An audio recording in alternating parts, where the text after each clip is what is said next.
Chelsea 2, Palace 0. Easy in the end, Shaka, but at half-time, no smiles on any Chelsea fans or players' faces. What was the difference in the second half? I just thought Chelsea stepped up the tempo of their own game in the second half. In the first, Chelsea were resigned to set pieces. They had one really impressive surging run from Christian Pulisic in the first 45.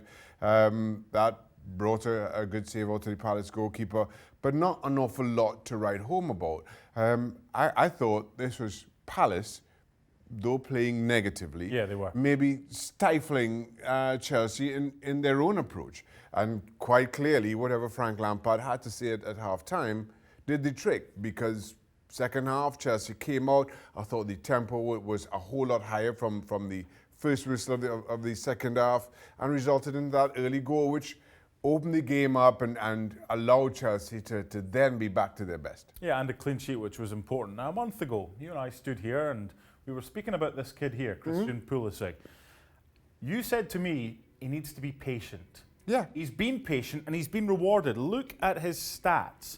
He's on fire right now. He is, and not just in terms of goals, and yes, listen, goals kind of underline those performances and put you in a position where it's hard to ignore. But I think his all-around performance, I mentioned his surging run in the first half, his mobility coming out of midfield has really been something to behold. It kind of harked back to what we saw from Christian Pulisic in pre-season, where I thought he was very bright. And then when he was given the few opportunities early on this season, I don't think you saw that from him. You're now seeing that. You're seeing him and the way he took his goal today, those runs from deep, just kind of continuing, and then taking those breaks when they do come your way. And as much as you can say it was a lucky deflection that took the ball into his path, I think it takes a good instinct to find yourself in those positions. He has a spark that he brings to the Chelsea team. As part of the conversation that we had, we were maybe speaking about, does he need to go out on loan or whatever? Is this the problem that we as a society have these days, and that we want everything yesterday? There's no patience among anybody. Look, listen, I understand that philosophy as much as anyone, especially in this game when you have a talent like Christian Pulisic. Are you going to get into this team, given the other talented players that Frank Lampard had at his disposal? You felt he left Dortmund in an effort to get first-team football, or is he just going to find himself in that hamster wheel yet again of a few appearances here and there and not enough consistency? But in this game, as you have to be patient. But players also have a lot of options, especially when you're as talented as Christian Pulisic. So you understand that sentiment. I think the big thing now is, in talking about him as an individual, is possession is 9/10 of the law. The shirt is his. The starting position is his. You've got to make it not just difficult, nigh on impossible for Frank Lampard to leave you out, because rest assured, whatever happens, if you do find yourself out of that starting 11, somebody else is going to come in with exactly that same mindset. Finally, Palace were horrible. We don't want to talk about them today. It's about Chelsea.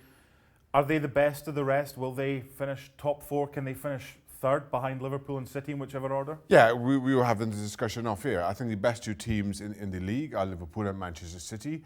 I know we might be talking about the Manchester City that are finishing fourth, depending on how the weekend goes between now and then. But I think those are by far and away the best two teams in the league. Outside of that, I think it's Chelsea and Leicester as third and fourth best teams in the league. How they will shake out come May, again, time will tell. Let's keep in mind that Leicester don't have European action to worry about.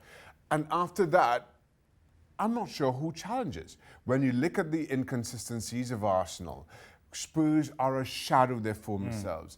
We can try to package Manchester United how we like, but I don't see them as being a top four team. And who else is there? Who else can mount a sustainable challenge to those four? I'm not sure. I think Chelsea do get in, yes. A patient Pulisic is a happy Pulisic. Chelsea win it 2-0. Thanks so much for watching ESPN on YouTube. And for more sports highlights and analysis, be sure to download the ESPN app. And for premium content and live streaming, subscribe to ESPN Plus.